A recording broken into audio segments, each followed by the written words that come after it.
Hello, everybody. I wanted to give folks a quick update on progress that we're making on the debt ceiling discussions. I was in contact with all the leadership over the course of the weekend and continued to urge both Democrats and Republicans to come together around an approach that not only lifts the debt ceiling, but also solves the underlying challenges that we face when it comes to debt and deficits. Some progress was made in some of the discussions, some narrowing of the issues.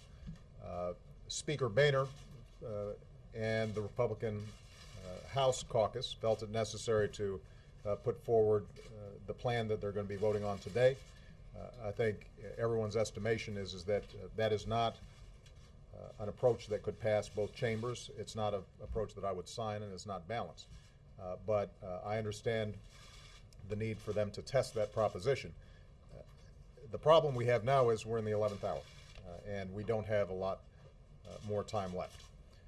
The good news is that today, a group of senators, the Gang of Six, Democrats and Republicans, I guess now a Gang of Seven because one additional Republican senator added on, put forward a proposal that is broadly consistent with the approach that I've urged.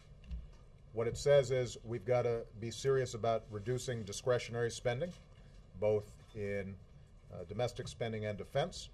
We've got to be serious about tackling health care spending and entitlements in a serious way. And we've got to have some additional revenue so that we have an approach in which there is shared sacrifice and everybody is giving up something.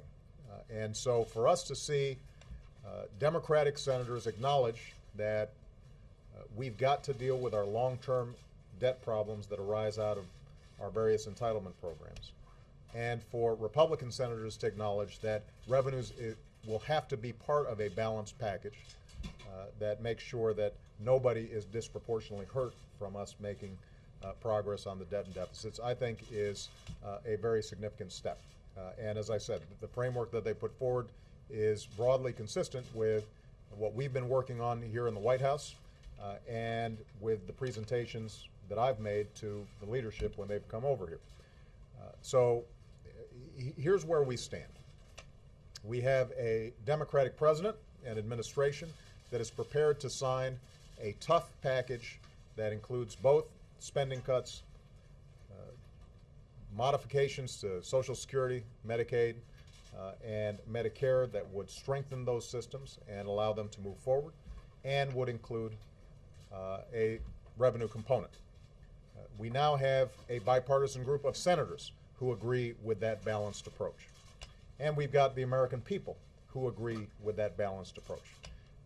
My hope, and what I will be urging Speaker Boehner, Nancy Pelosi, as well as Leader Reid and Mitch McConnell, is that they tomorrow are prepared to start talking turkey and actually getting down to the hard business of crafting a plan that can move this forward in time for the August 2nd deadline that we've set forward. Just a couple other points I will make. Some of you may ask, what does that mean for the plan that Senator McConnell and Senator Reid had been working on? Our attitude is that that continues to be a necessary approach to put forward.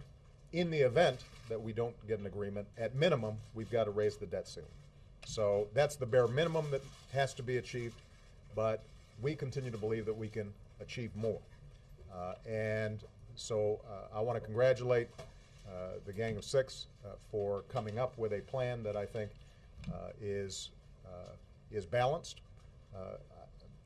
We just received it, so we haven't reviewed all the details of it. It would not match perfectly with some of the approaches that we've taken, but I think that we're in the same playing field. And my hope is that we can start gathering everybody over the next couple of days to choose a clear direction and to get this issue resolved. So far, at least, the markets have shown confidence that leadership here in Washington are not going to send the economy over a cliff.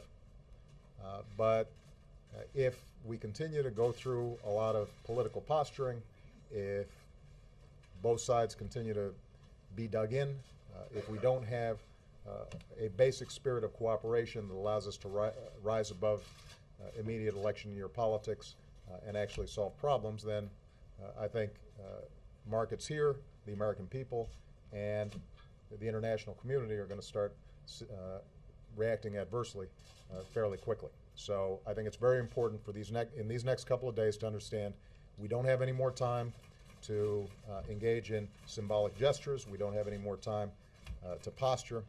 It's time to get down to the business of actually solving this problem. And I think we now are seeing the potential for a bipartisan consensus around what that would take. It will be hard. It will be tough. There's still going to be a lot of difficult negotiations that have to take place in order for us to actually get something done. And as I said, we have to have that fail-safe that Senator McConnell and Senator Reid are working on. But the hope is that everybody seizes this opportunity. All right?